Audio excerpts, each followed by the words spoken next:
모두가 검은 월요일을 말하고 있습니다. 미국 장기금리는 다시 올라왔고 외국인 매도는 이어졌고 시장은 또 한 번 위험자산 회피를 이야기하고 있습니다. 하지만 시장의 공포를 말하는 사이 한국 증시의 수급 방향을 바꿀 수 있는 일정은 이미 눈앞에 와 있습니다. 바로 5월 28일 수요일 서울 중구 플라자 호텔에서 열리는 국민연금 제5차 기금운용위원회입니다. 이 회의에서 다뤄질 단 하나의 안건이 앞으로 한국 증시의 자금 흐름을 다시 바꿔놓을 수 있습니다. 이 회의에서 시장이 주목하는 건 복잡한 회의 안건 전체가 아닙니다. 단 하나의 숫자입니다. 국민연금의 국내 주식 목표 비중. 현재 국민연금의 국내 주식 목표 비중은 14.9%입니다. 그런데 이번 안건에는 이 비중을 19.9%까지 끌어올리는 방안이 담겨 있습니다. 전략적 전술적 허용 범위까지 감안하면 국내 주식 비중은 최대 24.9%까지 열릴 수 있습니다. 쉽게 말하면 국민연금이라는 한국 시장의 가장 큰 장기 자금이 다시 국내 주식 쪽으로 무게중심을 옮길 수 있다는 뜻입니다. 시장은 그동안 국민연금의 국내 주식 비중 축소 가능성 그리고 이른바 150조 원 매도 부담에만 집중해왔습니다. 하지만 이번 안건에서 진짜 봐야 할 건 그 반대편입니다. 국내 주식 목표 비중이 단 5%포인트만 올라가도 산술적으로는 약 90조 원 규모의 추가 매수 여력이 생길 수 있습니다. 물론 이 자금이 시장 전체에 균등하게 퍼지는 것은 아닙니다. 국민연금 같은 대형 자금은 결국 시가총액이 크고 유동성이 충분하고 실적 가시성이 높은 기업부터 볼 수밖에 없습니다. 그런데 최근 코스피 시가총액 증가분의 80%가 이미 단 두 종목에 집중돼 있었다면 우리가 봐야 할 방향은 더 분명해집니다. 국민연금의 비중 확대가 현실화될 경우 그 자금은 한국 시장 전체가 아니라 가장 먼저 한국 증시의 중심 대형주로 쏠릴 가능성이 큽니다. 그렇다면 질문은 하나로 좁혀집니다. 국민연금의 국내 주식 비중 확대가 현실화된다면 그 자금은 한국 시장 안에서 어디를 먼저 향하게 될 것인가? 저는 이 지점을 두 개의 대형주와 그 뒤에 공정 병목 기업으로 나눠서 보려고 합니다. 하나는 한국 반도체 사이클의 중심에 있는 기업, 또 하나는 그 사이클이 커질수록 장비 발주가 직접적으로 붙는 기업, 그리고 마지막 하나는 대중의 시선이 아직 충분히 닿지 않은 첨단 공정의 핵심 병목 기업입니다. 그런데 바로 이 지점에서 노무라 증권의 리포트가 겹쳐집니다. 국민연금이 다시 국내 주식 비중을 검토하는 시점에 해외 증권사는 한국 메모리 기업의 평가 기준 자체가 잘못되어 있다고 말하기 시작한 겁니다. 일본 노무라 증권은 시장 예상보다 훨씬 공격적인 목표 주가를 제시했습니다. 삼성전자 59만원, SK하이닉스 400만원. 단순히 목표가를 조금 올린 수준이 아닙니다. 한국 메모리 기업을 기존의 경기 민감주가 아니라 AI 인프라 사이클의 핵심 이익 기업으로 다시 평가해야 한다는 메시지에 가깝습니다. 더 중요한 건 이 리포트가 나온 시점입니다. 미국 30년물 국채금리가 5.1%를 넘어서고 코스피가 단기 조정을 받으며 시장 전반에 위험 회피 심리가 강해진 직후였습니다. 대부분의 투자자들이 금리와 외국인 매도에 시선을 빼앗기고 있을 때 노무라는 오히려 한국 메모리 기업의 평가 기준을 한 단계 더 올려야 한다고 본 겁니다. 노무라가 던진 메시지는 복잡하지 않습니다. 한국 메모리 기업을 아직도 경기 민감주로만 평가하는 방식이 더 이상 맞지 않을 수 있다는 겁니다. 즉, 핵심은 목표 주가 숫자 하나가 아니라 리레이팅입니다. 시장이 한국 메모리를 과거처럼 업황에 따라 흔들리는 사이클 산업으로 볼 것인지 아니면 AI 인프라 수요와 장기 공급 계약이 붙은 구조적 이익 산업으로 다시 평가할 것인지 노무라 리포트는 바로 그 질문을 시장에 던진 겁니다. 이 리레이팅 논리를 이해하려면 먼저 지금 한국 메모리 기업이 얼마나 낮은 평가를 받고 있는지부터 봐야 합니다. 현재 삼성전자와 SK하이닉스의 12개월 선행 PER은 대략 6배 수준에 머물러 있습니다. 반면 같은 반도체 섹터에 있는 대만 TSMC는 약 20배 수준에서 거래되고 있습니다. 단순 비교만 해도 3배가 넘는 차이입니다. 그런데 여기서 중요한 건 TSMC가 비싸다가 아닙니다. 시장이 한국 메모리 기업에게 아직도 훨씬 낮은 평가 기준을 적용하고 있다는 점입니다. 이유는 분명합니다. 한국 메모리는 오랫동안 경기 사이클에 따라 이익이 크게 흔들리는 산업으로 평가받아 왔습니다. 호황이 오면 이익이 폭발하지만 공급이 늘고 가격이 꺾이면 다시 이익이 빠르게 줄어드는 구조. 그래서 시장은 삼성전자와 SK하이닉스의 이익을 TSMC처럼 안정적으로 인정해주지 않았습니다. 하지만 지금 노무라가 말하는 건 바로 이 평가 기준이 달라질 수 있다는 겁니다. AI, 정확히는 에이전틱 AI입니다. 에이전틱 AI는 사람이 매번 지시하지 않아도 스스로 판단하고 작업을 나누고 결과를 만들어내는 자율형 AI입니다.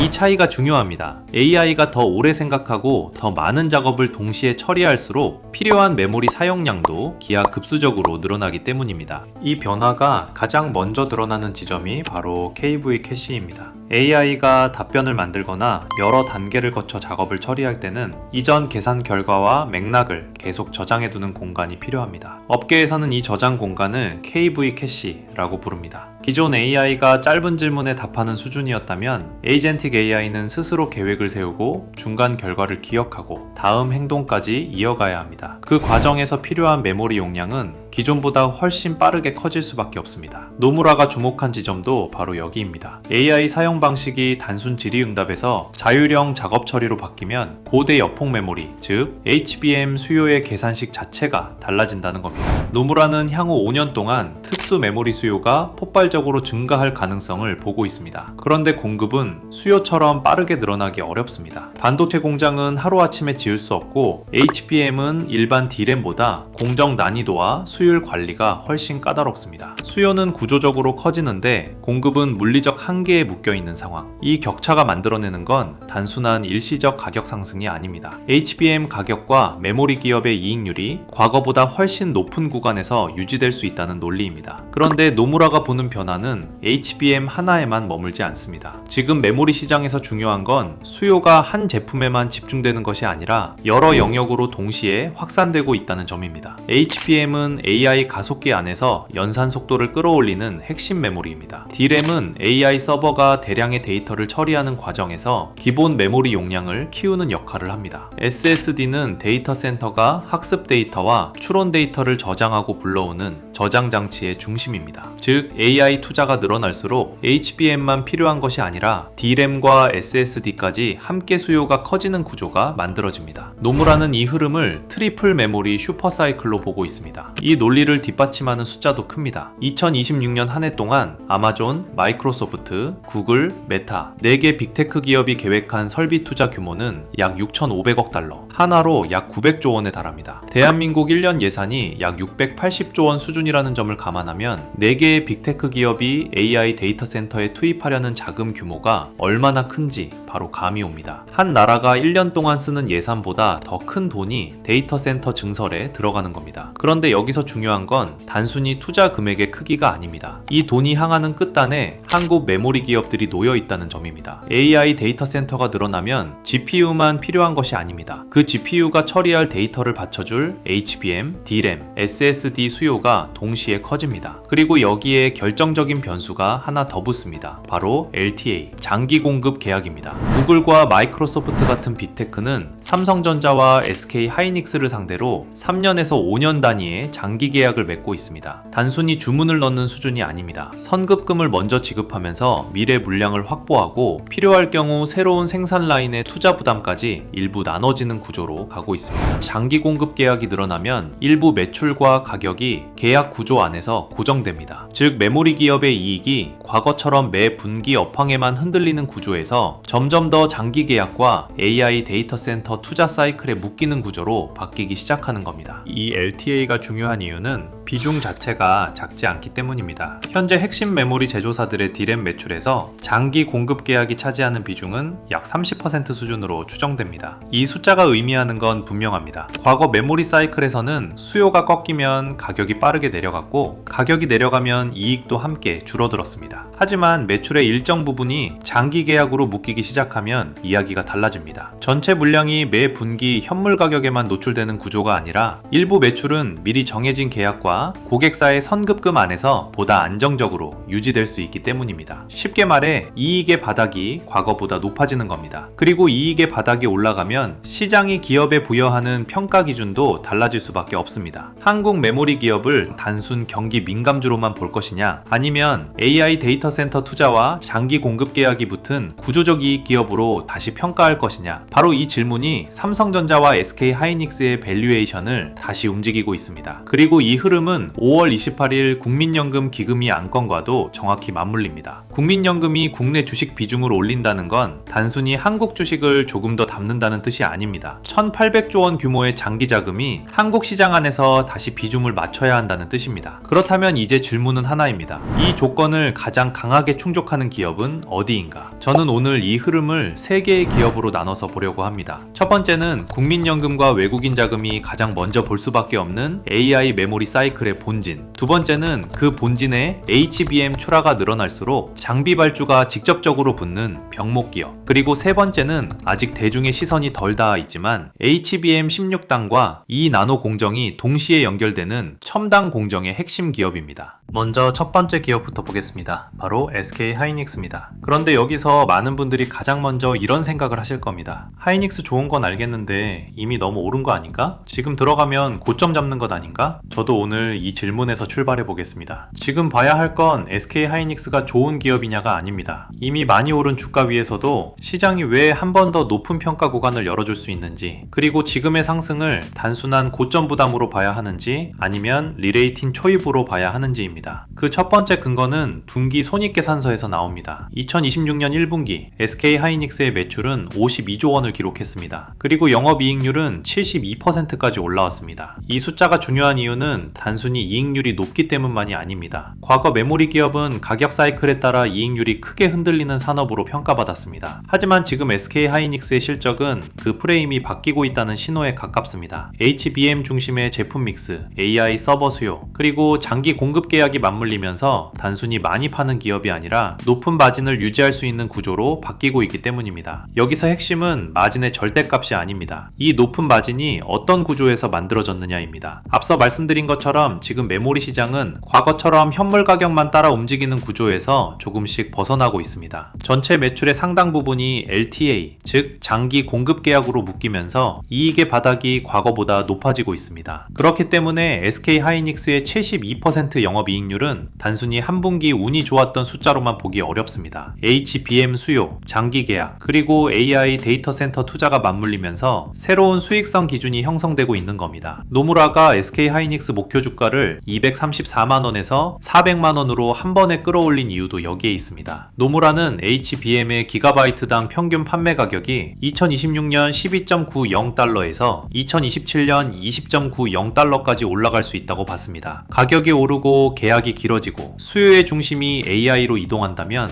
SK 하이닉스의 이익은 과거 메모리 사이클처럼 짧게 올라왔다가 꺾이는 구조가 아니라 더 높은 구간에서 오래 유지될 수 있다는 해석이 가능해집니다. 거의 2배에 가까운 가격 상승입니다. 그리고 노무라는 이 가격 상승을 반영해 2028년 SK 하이닉스의 영업이익 전망치를 480조 원까지 제시했습니다. 물론 이 숫자만 보면 너무 공격적으로 느껴질 수 있습니다. 그래서 중요한 건 목표치 자체보다 그 숫자가 어떤 전제에서 나왔는지를 봐야 합니다. 그 전제가 바로 HBM사 전환입니다. 지금 SK 하이닉스는 HBM사 양산과 철화 구간으로 들어가고 있습니다. 그리고 엔비디아의 차세대 AI 칩인 루빈 울트라는 이 HBM사를 핵심 메모리로 사용하게 됩니다. 여기서 승부가 갈립니다. AI 칩 성능이 올라갈수록 필요한 메모리 대역폭도 함께 커지고 그 대역폭을 안정적으로 공급할 수 있는 기업에게 수조 원 단위의 물량이 집중될 수밖에 없습니다. 즉 SK 하이닉스의 추가 상승 논리는 단순히 HBM을 잘한다가 아닙니다. HBM 3위에서 HBM 4로 넘어가는 세대 전환에서 누가 먼저 안정적인 수율과 공급 능력을 보여주느냐입니다. 그리고 외국인 수급도 이 구간을 먼저 반영했습니다. 지난 5월 11일 SK 하이닉스에는 외국인과 기관 자금이 동시에 들어오며 주가가 하루 만에 10.94% 상승했습니다. 단순한 단기 반등이라기보다는 HBM사 전환과 엔비디아 차세대 칩 수요를 시장이 먼저 가격에 반영하기 시작한 움직임으로 볼 수 있습니다. 그 직후인 5월 15일 미국 장기금리 급등으로 시장 전반에 변동성이 커졌습니다. 이 과정에서 외국인 자금도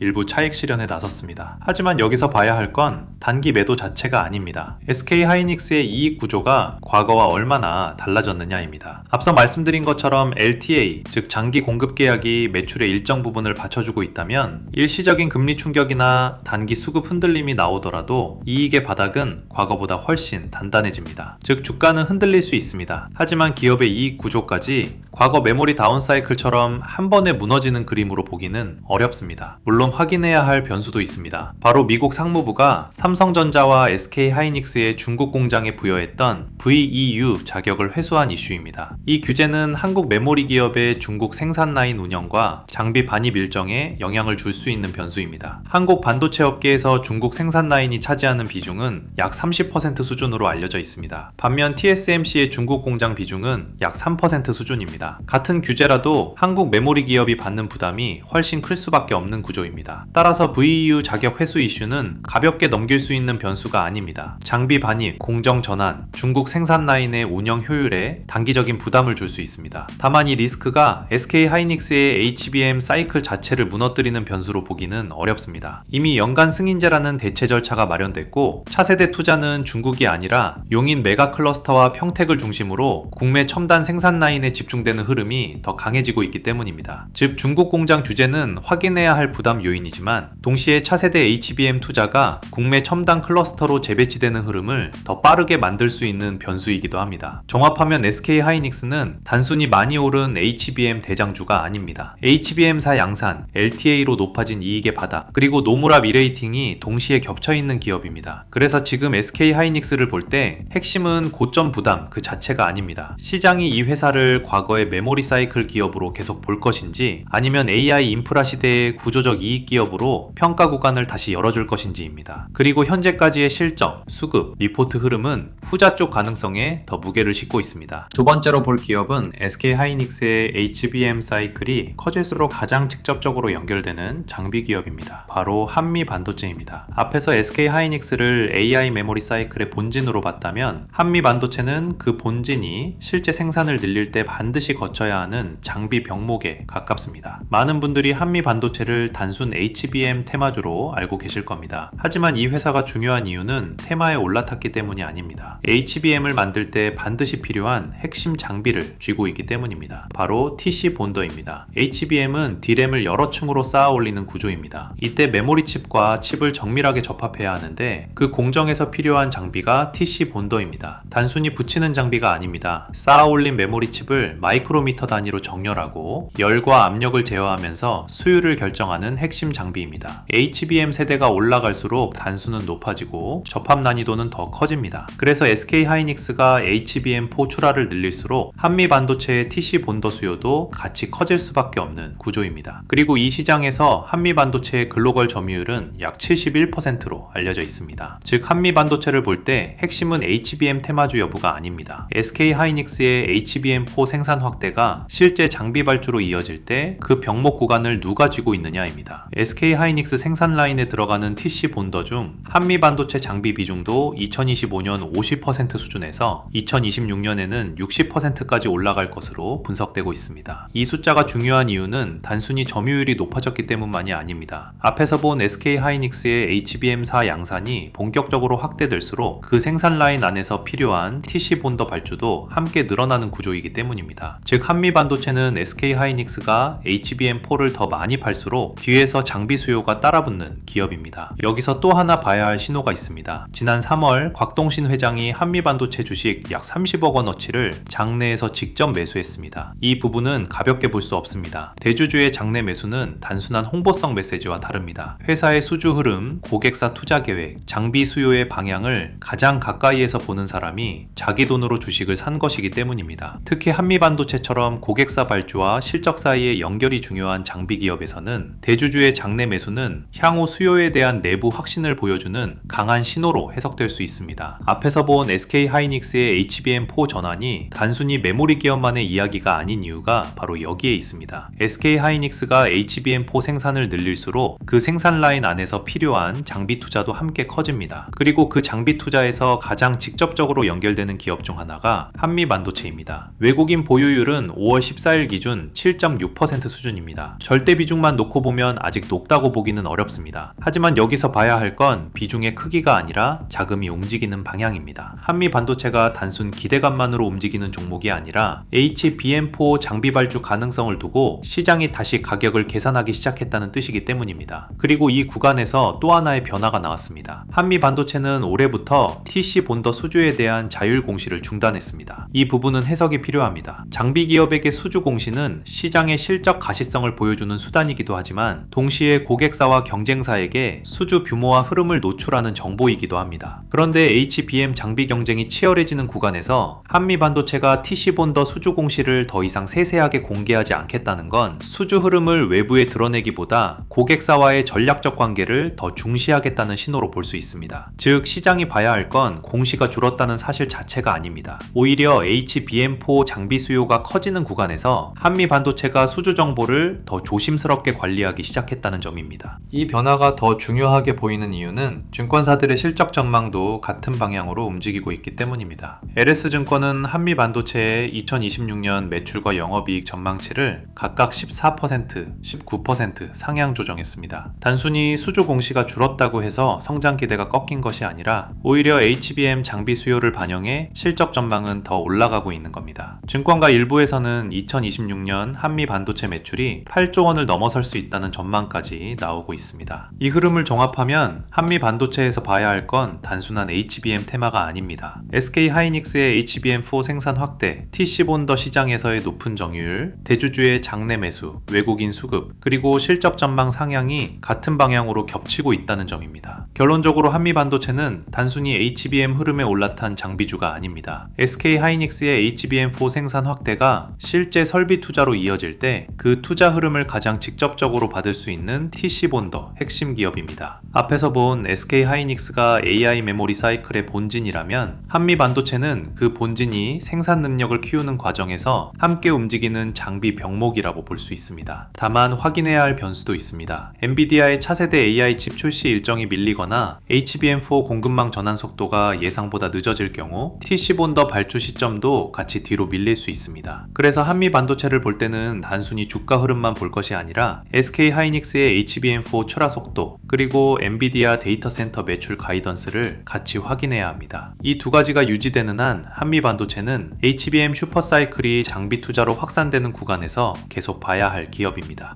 세 번째로 볼 기업은 앞선 두 종목보다 조금 더 깊은 공정 안에 있습니다. SK 하이닉스가 AI 메모리 사이클의 본진이고 한미 반도체가 HBM 생산 확대에 필요한 TC 본더 병목이라면 세 번째 기업은 그보다 더 안쪽 첨단 반도체 공정의 수율과 직접 연결되는 기업입니다. 바로 HPSP입니다. 아마 많은 분들에게는 이름 자체가 낯설 수 있습니다. 하지만 이 회사가 만드는 장비는 첨단 반도체 공정에서 점점 더 중요한 위치로 올라오고 있습니다. HPSP의 핵심 장비는 고압 수소 어닐링 장비입니다. 이름만 들으면 어렵습니다. 쉽게 말해 반도체를 미세하게 깎고 쌓는 과정에서 생기는 원자 단위의 결함을 고압 수소 환경에서 안정화해주는 장비입니다. 반도체 공정이 이 나노로 내려가고 HBM이 16단까지 높아질수록 작은 결함 하나가 수율과 성능을 좌우하게 됩니다. 그 결함을 줄이는 공정에서 HPSP의 장비가 필요해지는 겁니다. 반도체 공정이 미세해질수록 가장 큰 문제는 눈에 보이지 않는 결함입니다. 회로를 깎고 쌓는 과정에서 원자 단위의 미세한 결함이 생기는데 이 결함이 제대로 제어되지 않으면 칩의 성능과 수율이 흔들릴 수 있습니다. HPSP의 고압 수소 어닐링 장비는 이 결함을 고압 수소 환경에서 안정화해 첨단 공정의 수율을 높이는 역할을 합니다. 여기서 중요한 건 이 장비의 희소성입니다. 현재 이 장비를 상용화해 공급할 수 있는 기업은 전 세계에서 HPSP가 사실상 유일한 것으로 평가받고 있습니다. 즉 HPSP는 단순한 반도체 장비주가 아니라 첨단 공정이 미세화될수록 필요성이 커지는 독점적 공정 장비 기업으로 봐야 합니다. 이 독점성이 숫자로 드러나는 지점이 바로 수익성입니다. HPSP는 장비 기업임에도 영업이익률이 50%대에서 안정적으로 유지되고 있습니다. 일반적인 장비 기업이 고객사 투자 사이클과 단가 협상에 따라 마진이 크게 흔들리는 것과 비교하면 이 수익성은 상당히 이례적입니다. 그만큼 HPSP 장비가 첨단 공정 안에서 대체하기 어려운 위치에 있다는 뜻입니다. BNK 투자증권 분석에 따르면 2026년 분기별 영업이익률 전망은 1분기 51.4%, 3분기 57.8%, 4분기 51.2% 수준입니다. 즉 HPSP의 핵심은 단순히 매출이 늘어나는 장비주가 아니라 높은 마진을 유지할 수 있는 공정 복점성에 있습니다. 이 수익성이 더 중요하게 보이는 이유는 HPSP가 앞으로 맞물릴 시장이 단순한 장비 교체 수요가 아니기 때문입니다. 지금 HPSP는 두 개의 큰 흐름과 동시에 연결되고 있습니다. 첫 번째는 이 나노 파운드리 전환입니다. 첨단 반도체 공정이 이 나노 영역으로 내려갈수록 공정 난이도는 급격하게 올라갑니다. 회로 선폭이 좁아지고 구조가 복잡해질수록 원자 단위의 작은 결함 하나가 수율 전체를 흔들 수 있기 때문입니다. 지금까지 이 나노급 첨단 공정은 TSMC가 가장 앞서 있었습니다. 그런데 2026년부터는 삼성전자가 이 나노 양산을 본격화하고 인텔과 일본 라피더스도 이 나노 라인을 준비하고 있습니다. 이 변화가 의미하는 건 분명합니다. HPSP가 상대해야 할 고객군이 특정 한두 곳에 머무는 것이 아니라 글로벌 첨단 파운드리 전반으로 확장될 수 있다는 뜻입니다. 이 나노 공정이 늘어날수록 수율을 안정화하는 장비의 중요성도 커지고 그 과정에서 HPSP의 고압 수소 어닐링 장비가 더 자주 거론될 수밖에 없습니다. 이 나노 공정에서는 회로 선폭이 극단적으로 좁아지기 때문에 원자 단위의 작은 결함도 수율에 직접적인 영향을 줄 수 있습니다. 그래서 첨단 공정으로 갈수록 단순히 장비를 더 많이 쓰는 문제가 아니라 결함을 얼마나 안정적으로 제어하느냐가 핵심 경쟁력이 됩니다. HPSP가 중요한 이유도 여기에 있습니다. 이 나노 공정을 준비하는 기업이 TSMC 한 곳에 머물렀던 과거와 달리 삼성전자, 인텔, 라피더스까지 첨단 공정 경쟁에 들어오면 HPSP의 잠재 고객군도 함께 넓어집니다. 기존에는 제한된 고객사 중심이었다면 2026년 이후에는 고객 기반이 더 확대될 수 있는 구간입니다. 그리고 두 번째 흐름은 오늘 계속 이야기해온 HBM입니다. 정확히는 HBM4 16단 적층입니다. 삼성전자가 HBM4 16단에서 적용하려는 핵심 기술 중 하나가 하이브리드 본딩입니다. 기존처럼 미세 돌기를 이용해 붙이는 방식이 아니라 구리 표면끼리 직접 맞붙이는 방식입니다. 이 방식은 성능과 집적도 측면에서는 유리하지만 그만큼 표면 결함과 접합 안정성이 훨씬 더 중요해집니다. 즉 HBM이 16단으로 높아지고 하이브리드 본딩이 본격화될수록 원자 단위 결함을 제어하는 공정 장비의 역할도 더 커질 수밖에 없습니다. 여기서 다시 HPSP가 연결됩니다. 이 나노 파운드리에서는 미세 공정 수율 문제로 HBM4 16단에서는 고단 적층과 하이브리드 본딩 안정성 문제로 HPSP 장비의 적용 범위가 동시에 넓어질 수 있는 겁니다. 여기에 300단 이상 고단 낸드 공정에서도 비슷한 이유로 채택 가능성이 확장되고 있습니다. 증권가는 HPSP의 2026년 실적을 매출 2,341억 원, 영업이익 1,245억 원 수준으로 보고 있습니다. 전년 대비로는 약 33%에서 37% 성장하는 그림입니다. 중요한 건 이 성장이 단순히 한 제품군에서 나오는 게 아니라 이 나노, HBM4 16단, 고단 낸드라는 세 개의 첨단 공정 변화가 동시에 맞물리면서 만들어지고 있다는 점입니다. 더 인상적인 건 분기별 실적 흐름입니다. HPSP의 매출 전망은 2분기 469억 원, 3분기 681억 원, 4분기 803억 원으로 제시되고 있습니다. 분기를 거듭할수록 매출이 계단식으로 올라가는 구조입니다. 이 흐름이 중요한 이유는 단순히 연간 실적이 좋아진다는 데 있지 않습니다. 첨단 공정 장비 수요가 한 번에 몰렸다가 끝나는 것이 아니라 이 나노, HBM4, 고단 낸드 투자 일정에 맞춰 분기별로 이어질 수 있다는 점입니다. 즉 HPSP의 실적은 일회성 수주 반등보다 첨단 공정 전환이 진행될수록 단계적으로 쌓이는 구조에 가깝습니다. 여기에 회사는 4월 30일 기업가치 재고 계획까지 직접 발표했습니다. 이 부분도 가볍게 볼 수 없습니다. 장비 수요와 실적 전망이 올라가는 구간에서 회사가 직접 주주 환원과 장기 성장 계획을 제시했다는 건 시장의 HPSP의 평가 기준을 한 단계 더 높이겠다는 신호로 볼 수 있기 때문입니다. 기업가치 재고 계획에는 주주 환원, 장기 매출 목표, 그리고 ESG 강화 방향이 포함됐습니다. 이건 단순한 형식적 발표로만 보기 어렵습니다.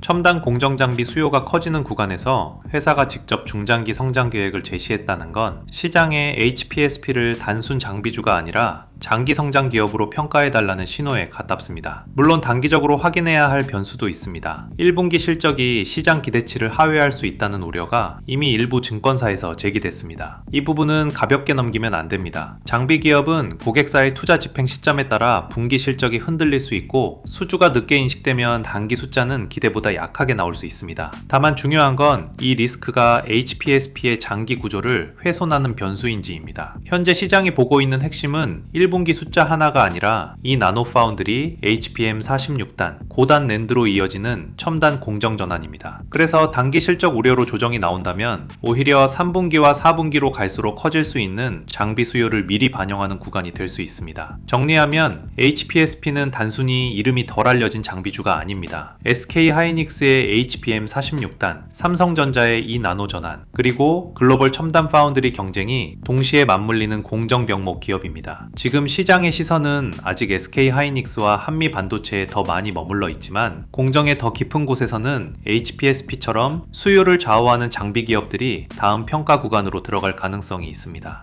자, 이제 마무리하겠습니다. 시장은 여전히 두 가지 공포를 보고 있습니다. 미국 30년물 국채금리 5.1%, 그리고 외국인 매도가 이어지고 있다는 헤드라인입니다. 하지만 우리가 오늘 확인한 건 그 공포의 반대편에서 움직이는 자금의 방향입니다. 첫 번째 신호는 노무라의 리레이팅 리포트였습니다. SK 하이닉스 목표 주가 400만원. 이 숫자는 단순히 한 종목의 목표가 상향이 아닙니다. 한국 메모리 기업을 더 이상 과거의 경기 민감주로만 볼 수 없다는 평가 방식의 변화입니다. 두 번째 신호는 5월 28일 국민연금 기금이 안건입니다. 국내 주식 비중이 실제로 올라간다면 국민연금 같은 장기 자금은 시가총액이 크고 유동성이 풍부하고 실적 가시성이 높은 기업들을 다시 담아야 하는 구조에 놓입니다. 그리고 세 번째 신호는 HBM사와 이 나노로 이어지는 첨단 공정 투자입니다. AI 메모리 수요는 SK 하이닉스의 실적을 끌어올리고 그 생산 확대는 한미 반도체의 TC 본더 수요로 연결되며 더 깊은 공정 안에서는 HPSP 같은 수율 장비 기업까지 함께 부각되고 있습니다. 결국 오늘 이야기한 핵심은 단순히 종목 3개가 아닙니다. 큰 자금이 한국 반도체와 첨단 장비 쪽으로 다시 방향을 잡고 있다는 흐름입니다. 대중은 아직 금리와 외국인 매도 헤드라인을 보고 있지만 시장의 안쪽에서는 리레이팅, 장기 수급, 그리고 공정 병목이 동시에 움직이고 있습니다. 조선도 그랬고 광통신도 그랬고 HPM 1차 랠리도 그랬습니다. 처음에는 이유가 잘 보이지 않습니다. 하지만 수급이 먼저 움직이고 그 뒤에 뉴스와 실적이 따라오면서 시장은 뒤늦게 그 이유를 해석합니다. 이번에도 우리가 봐야 할 건 공포의 크기가 아닙니다. 그 공포 속에서도 어떤 자금이 어디로 이동하고 있는지입니다. 오늘 영상은 여기까지입니다. 끝까지 함께 해주셔서 감사합니다.